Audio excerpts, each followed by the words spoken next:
राजा उदय सिंह को जंगल के रास्ता भागना पड़ा था। दिल्ली के तख्त पर बैठा था अकबर। इस पर नाम लिखा है अकबर की मौत का। हिस्टोरियंस कंडेम करते हैं और कोवर्ड बुलाते हैं। 2 माइन और एक सैबत बनाया जा रहा था। अकबर ने उन्हें सोने में तोल दिया था। वो जंगल के रास्ते निकल गए।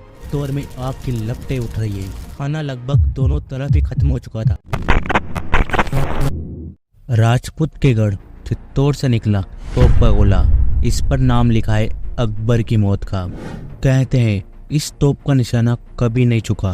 पर एक मिनट दोस्तों, अकबर यहाँ कर क्या रहा है और राजपूत का कौन सा राजा युद्ध कर रहा है और क्यों कर रहा है, और क्या राजा उदय सिंह को जंगल के रास्ता भागना पड़ा था? तो दोस्तों, साल था 1567। आज से करीब 500 साल पहले दिल्ली की गद्दी पर मुगल ने कब्जा कर लिया था। दिल्ली के तख्त पर बैठा था अकबर। दिल्ली के बाद अकबर की निगाहें थी गुजरात, और गुजरात के पोरबंदर पर कब्जा की। यहाँ से मालवा को कंट्रोल करना भी बेहद आसान था। पर इस कैंपेन में ईंट का रोड़ा था ये विशालकाय अभेद चित्तौड़ का दुर्ग, जिसमें राजपूतों की नंगी तलवारें मुगल खून की प्यासी थी। चित्तौड़गढ़ के राजा उदय सिंह को चित्तौड़ के दुर्ग में जासूसों ने बताया कि अकबर 50,000 के लगभग फौज लेकर चित्तौड़ पर चढ़ाई के लिए बढ़ रहा है। राजा उदय सिंह अपनी मंत्री के सुझाव से जंगल के रास्ते शाही परिवार के साथ उदयपुर निकल जाते हैं। उनके इसी डिसीजन को कुछ हिस्टोरियंस कंडेम करते हैं और कोवर्ड बुलाते हैं। इसकी सच्चाई की आगे वीडियो में बात करते हैं।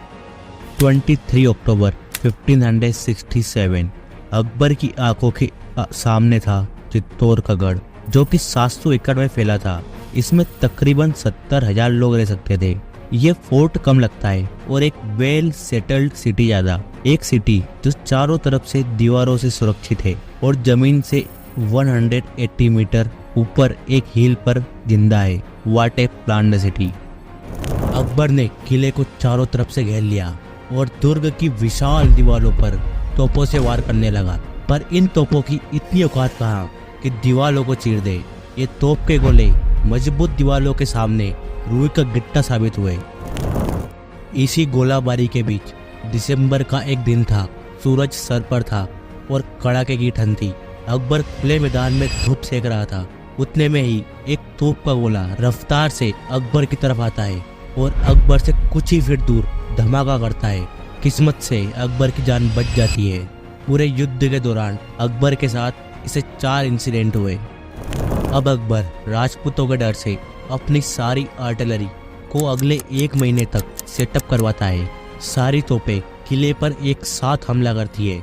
इन हमलों से किले को थोड़ा बहुत डैमेज होता, पर राजपूत उस दीवार को दोबारा खड़ा कर देते। अब मुगल टुकड़ियां बारी बारी से अटैक करने लगी। उधर राजपूतों के तीर अकबर की सेना का सफाया कर रहे थे।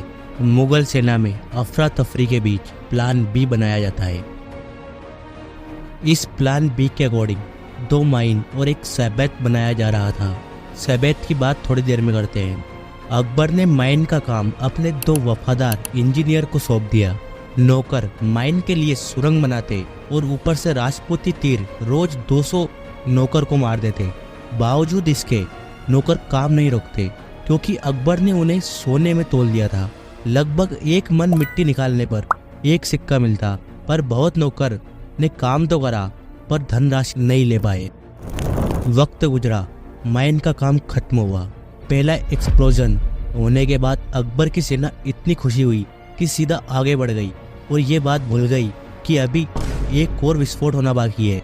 सेकेंड एक्सप्लोजन होते ही अकबर के 200 सैनिक मारे गए और 40 मलबे में दब गए। इस इंसिडेंट ने अकबर की सेना का मनोबल तोड़ दिया। अकबर ने प्लान चेंज करा और अपने पुराने वाले प्लान सैबत का काम बढ़ा दिया। सैबत ऐसा रास्ता था जो सीधे दुर्ग तक जाता था।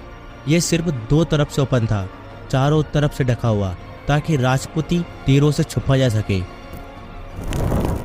अकबर आम खा रहा था। उतने में ही अकबर के पास एक जासूस दौड़ते आता है और बताता है कि मेवाड़ के राजा उदय सिंह, जिनकी बात मैंने शुरुआत में करी थी, चित्तौड़ में है ही नहीं।